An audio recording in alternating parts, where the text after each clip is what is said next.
एक दो तीन रखा तब हैं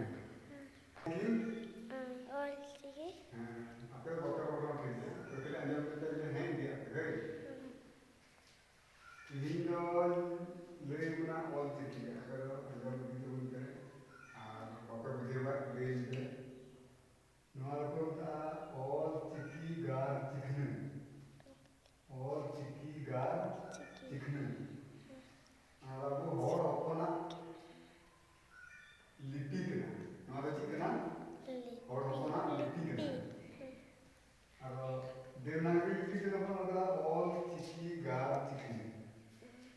बुझे बताते अच्छा तो बे noir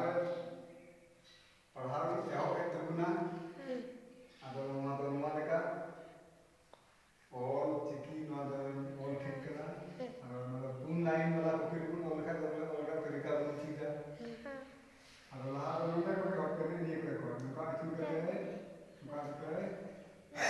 nunca wina no pun berapa pun berapa अच्छा दूसरा अगर मिलता है ओत दूसरा अगर मिलता है ओत और ओत को एकदम बुलर की सिंपली लिखा पुन और क्या मतलब ओत पुन मिलता है मुझे बताते तीसरा अक्षर को कौन सा गुना ओग तीसरा अक्षर को कितना ओग नमदा नमका ओंदा ओग पुनुना अक्षर को कौन सा गुना ओम पुनुना ओम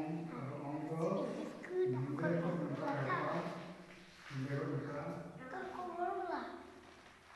मालू नुका ओम ओला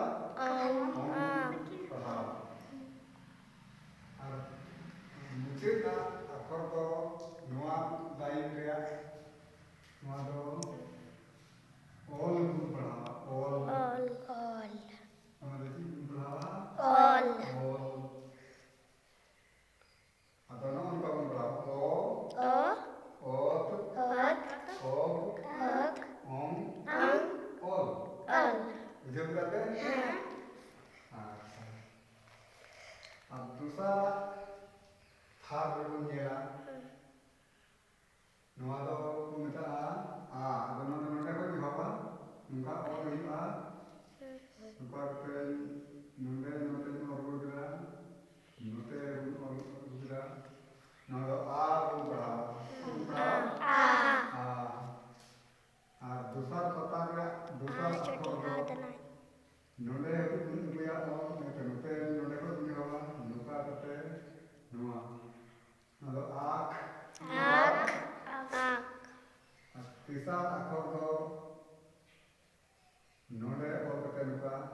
नोटे को नुका नवा तो तीसरा अक्षर हो गया पुनुना अक्षर को नवा मोगी नवा इते नवा काबू ओला नदना आम और मने अक्षर नोटे